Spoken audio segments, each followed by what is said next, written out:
हजारों मनुष्यों में कोई एक चलता है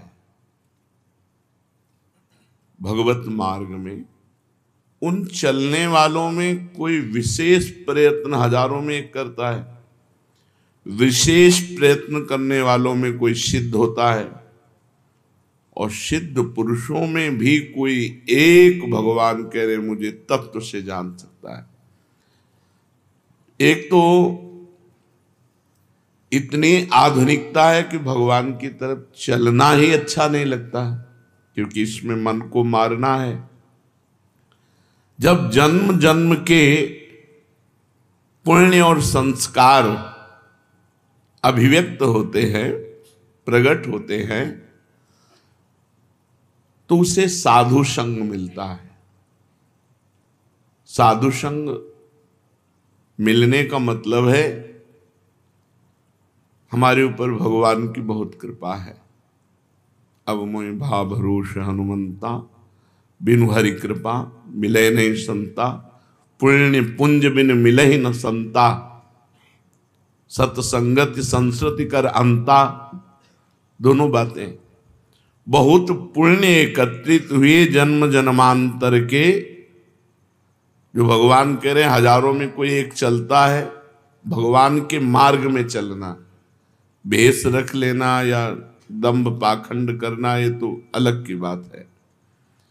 जन्म जन्म के पुण्य और संस्कार और कृपा तीनों जो बलवती होती हैं, तो उसका आकर्षण हृदय का भगवान की तरफ होता है। आकर्षण खींचा वो भगवान की तरफ, उसके हृदय में लालसा बनने लगी कि बहुत सही काम है भगवान का भजन करना, और कोई हाँपना नहीं है, सब कुछ छूट जाना है।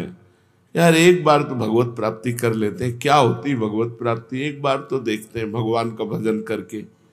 ऐसी जिसकी इच्छा हुई तो बहुत जन्मों के पुण्य संस्कार कृपा एक साथ जब उदय होती है, तब उस मनुष्य के अंदर, उस प्राणी के अंदर ये बात आती है कि मैं भगवत प्राप्ति करूं। अब उसे सत्संग मिलता है पुण्य प्रताप से, भगवत कृपा से, तब उसके अंदर सद्विचार जागृत होते हैं।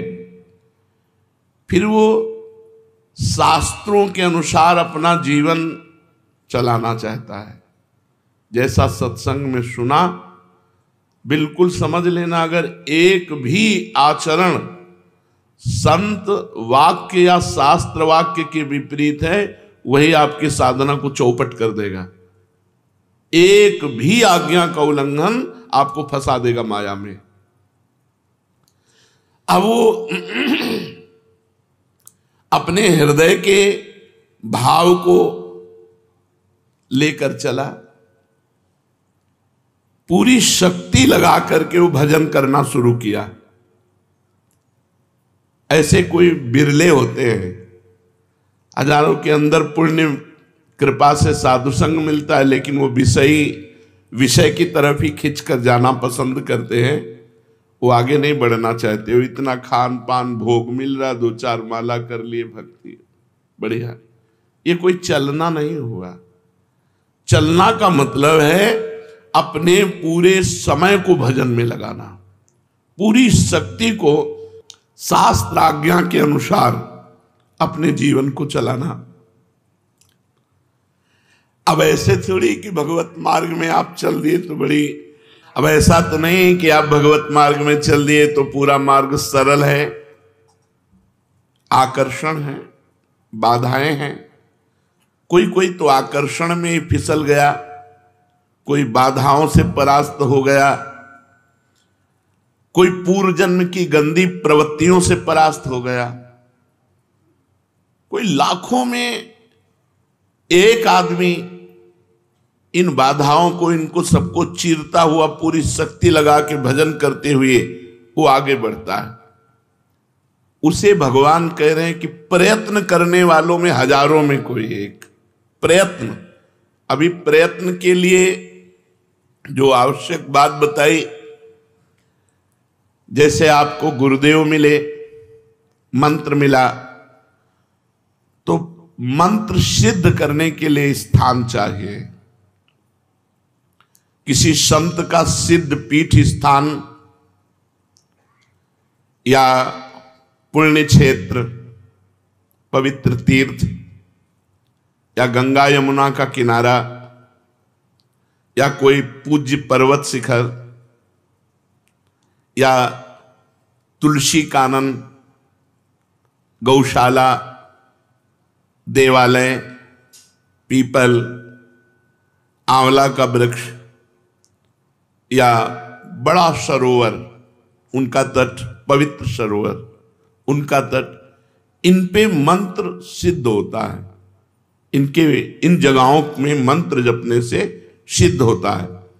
एक बार वर्णन किया गया था कि घर से 10 गुना भजन का प्रभाव गौशाला में, और गौशाला से 100 गुना बढ़कर लाभ मिलता है पवित्र जंगल, एकांत सुनसान। जंगल से 1000 गुना सरोवर, तालाब, कुंड, उससे 1,00,000 गुना यमुना जी के तट पर, गंगा जी के पावन तट पर, उससे 1 करोड़ गुना पवित्र पर्वत, गिरिराज जी, कामदेव जो वहां, कामदगिरी, चित्रकूट, ऐसे पवित्र पर्वतों में, उनसे बढ़कर कई गुना भगवान शिव के मंदिर, भगवान राम के मंदिर, हरि के मंदिर जहां विराजमान है, उन मंदिरों में, और अरबों गुना भगवान के नित्य लीला स्थलियों में। अरबों गुना का मतलब 1 अरब नाम घर में जप के और 1 नाम वृंदावन में जप के, अरबों, अरब नहीं, अरबों गुना। आप जहां बैठे हो, इससे बढ़कर त्रिभुवन में कोई स्थान नहीं। पर इससे भी बढ़कर बात कही, गुरु के सानिध्य में अनंत गुना, गुरु के सानिध्य में अनंत गुना, गुरु की चरण पादुका, गुरु का चित्रपट विराजमान करके।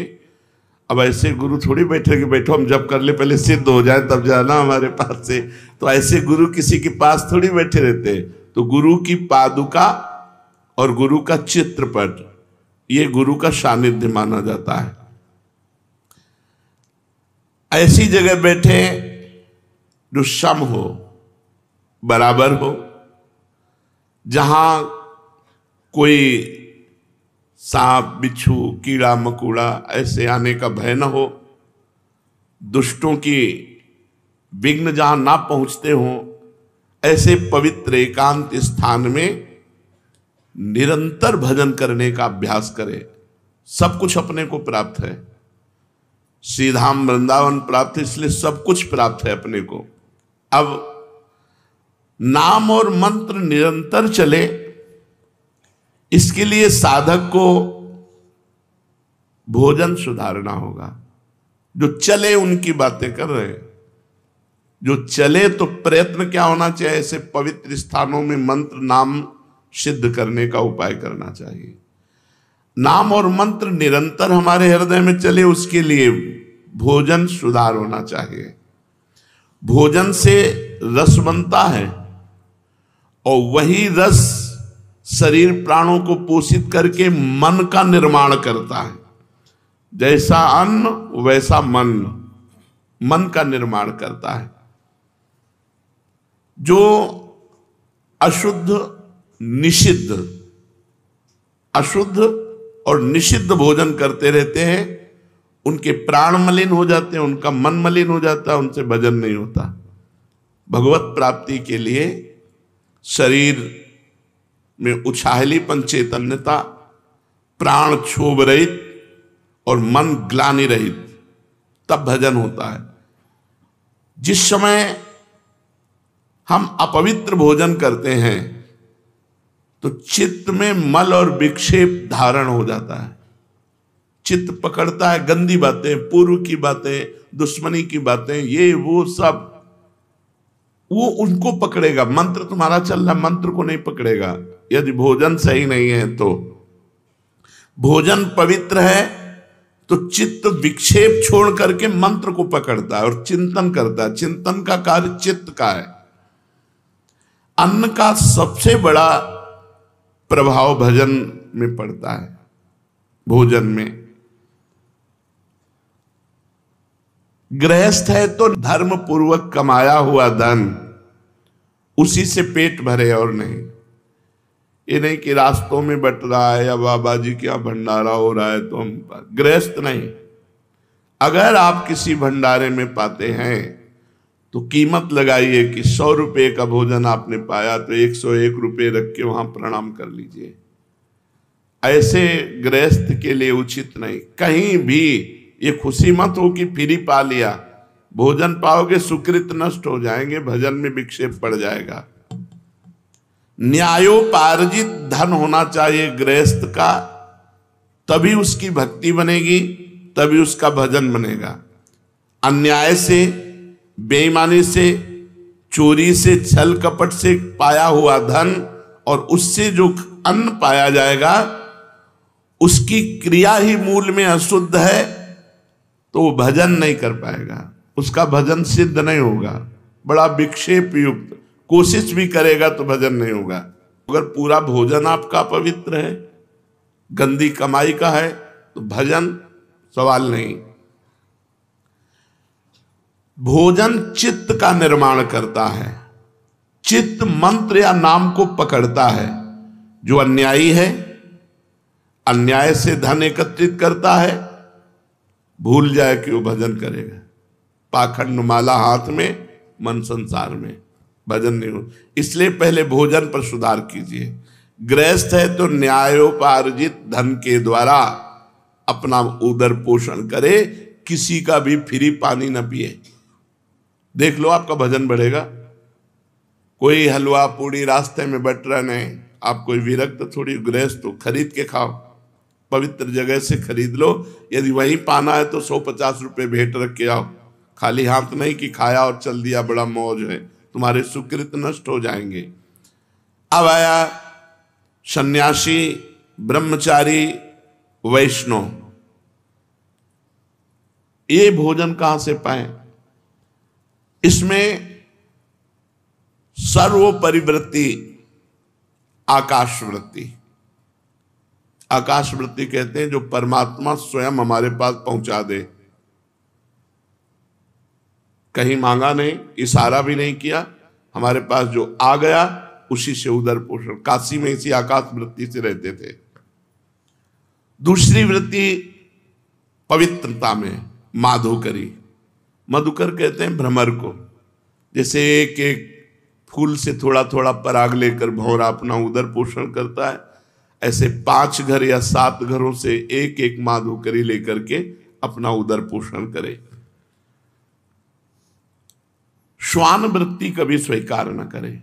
धनी पुरुषों की चाटुकारिता करके अपनी व्यवस्था करा लेना, श्वान वृत्ति कभी नहीं। सिंह वृत्ति कभी धारण न करे। अपनी तपस्या का रुआब, अपना चमत्कार दिखा करके भरण पोषण नहीं। आकाश वृत्ति, मधुकर वृत्ति, मधुकरी वृत्ति, और सबसे महान है अजगर वृत्ति। आकाश वृत्ति में तो हम व्यवस्था करेंगे, हमारे पास 100 रुपये आ गए तो हम गेहूं लाएंगे, चावल लाएंगे, दाल लाएंगे, तब व्यवस्था। वो ये भी नहीं करेगा। बना बनाया मुंह के सामने आ गया तो खा लिया नहीं। अजगर वृत्ति। इन वृत्तियों को धारण करे जो सन्यासी हैं, वैरागी हैं, भगवत मार्ग के पथिक हैं। अगर वो किसी आश्रम में पाते हैं तो पूरी पसीना निकालने वाली सेवा होनी चाहिए। 4-6 घंटे की सेवा की। नारायण स्वामी जी जब वृंदावन वास कर रहे थे तो 8 घंटे लेवरी करने के बाद कह देते मुझे 4 रोटी दे दो बस। 8 घंटे मेहनत करते और 4 रोटी लेते, खूब भजन करते। ये मत समझो कि आप भजनानंदी हो, बढ़िया कपड़ा, बढ़िया जूता, बढ़िया भोजन, ये फ्री है। ऐसे भजन नहीं होता। झाड़ू लगाओ, पोछा लगाओ, 2, 4, 6 घंटे खूब मेहनत करी और फिर उधर पोषण किया और रात दिन भजन में लगे, तब तुम्हारा भजन बढ़ेगा और सुरक्षित रहेगा। नहीं तो माधुकरी पाओ और यमुना किनारे पड़े रहो, वहीं मांगो खाओ, यमुना जी के पावन तट पर रहो, कोई सेवा मत करो, फिर तुम्हारा भजन भले बन जाए, वो भी गुरु आज्ञा से, मनमानी आचरणों से तो वो भी नहीं। जो भोजन पवित्र नहीं पाता उसमें आलस्य, प्रमाद और भोग कामना, ये तीन बातें रहती हैं।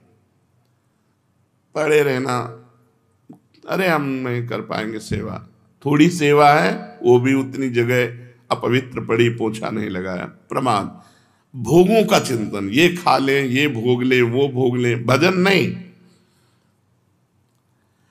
और चाहे गृहस्थ हो या विरक्त, भोजन आधा पेट अगर भजन करना है। जब भजन में मन लगेगा तो भोजन में रुचि नहीं होती। और भजन का बल होता है कि ऐसा नहीं होगा कि म्यों ऐसे 8-8 दिन भोजन नहीं मिला, गंगा जल केवल पी के, कभी हमको महसूस नहीं हुआ ऐसा। आहार दबा दबा करके करोगे तो भजन थोड़ी होगा। अपने गुरु जी को जीवन भर देखा है, अब भी देखा है, वैसा ही दिनचर्या है। 2 रोटी से कभी 2.5 नहीं पाते, अपने हाथ की बनाई 2 रोटी और शाम के दूध। एक दिनचर्या आजीवन के लिए भोजन की होनी चाहिए। विरक्त को भी भोजन में 3 दोष माने गए हैं, एक जाति दोष, एक आश्रय दोष और एक निमित्त दोष। जाति दोष वो है जो स्वभाव से निषिद्ध होते हैं, जैसे प्याज, लहसुन, शलगम, गाजर, ये भजन में विक्षेप डालेंगे ही डालेंगे। ये तमोगुणी जाति के हैं, इसलिए इनका प्रयोग नहीं करते। तमोगुण इनसे प्रकट होता है।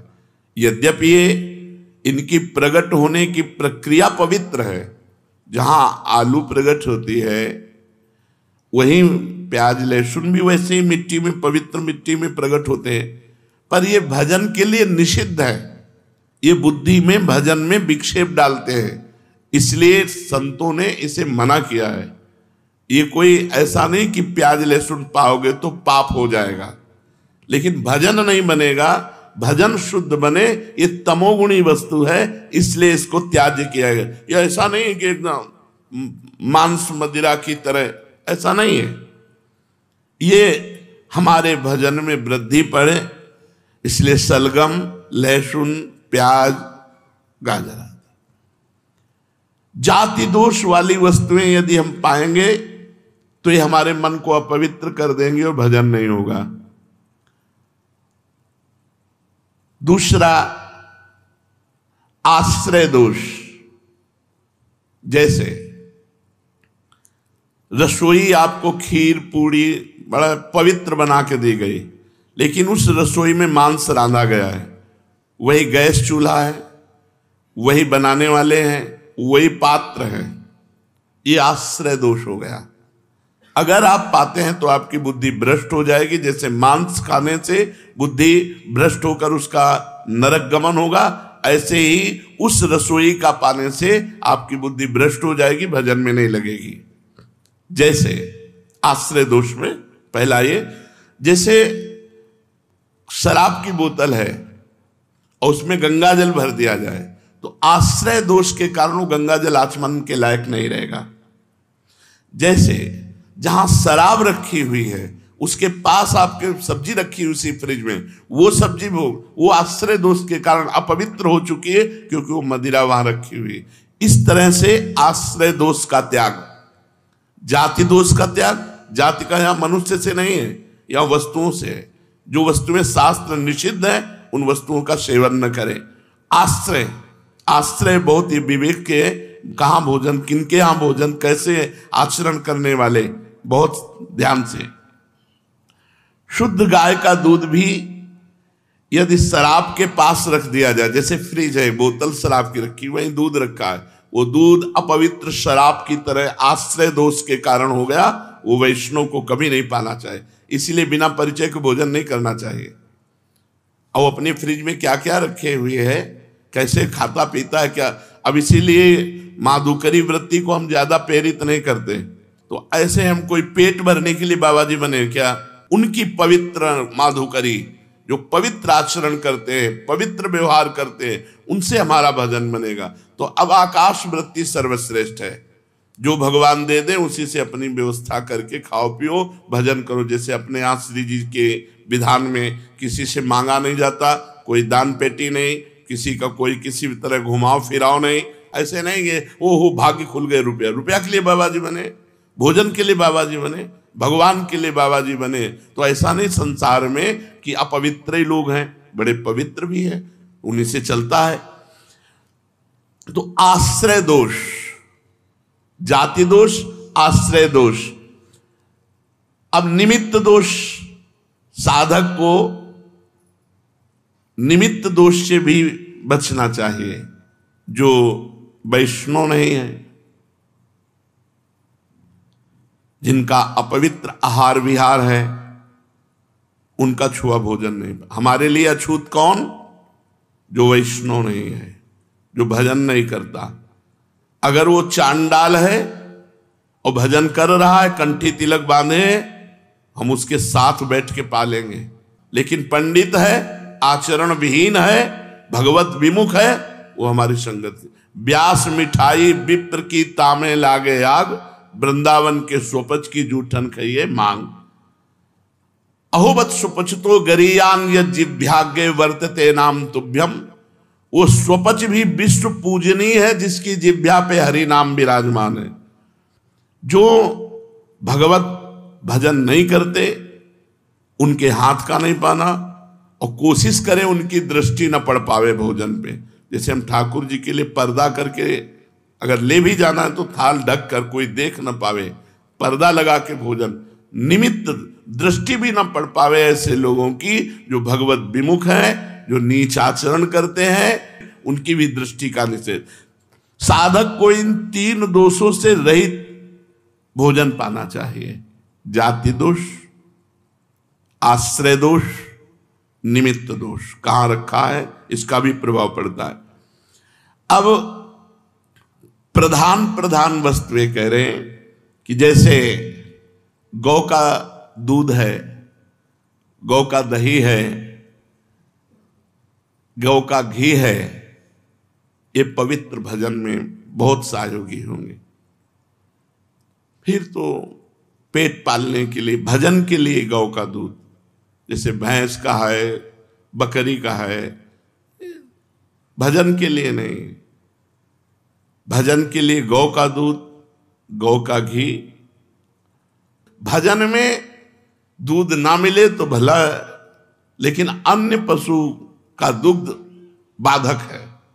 गाय का दूध, गाय का दधी, घी, श्वेत तिल, मूंग, कंद, केला, आम, नारियल, आंवला, धान, जीरा, जौ, गेहूं, नारंगी, इनका प्रयोग करें। बिल्कुल बाजार की वस्तुएं अगर भजन करना है तो नहीं पाना चाहिए। नियम ले ले, कहां बना है, कौन बनाया है, उसका विचार क्या है, उसके आचरण कैसे है, उसकी पवित्रता क्या है, ये अन्न पर प्रभाव डालती है। जैसा हम अन्न पाते हैं वैसे ही हमारे विचार बनते हैं।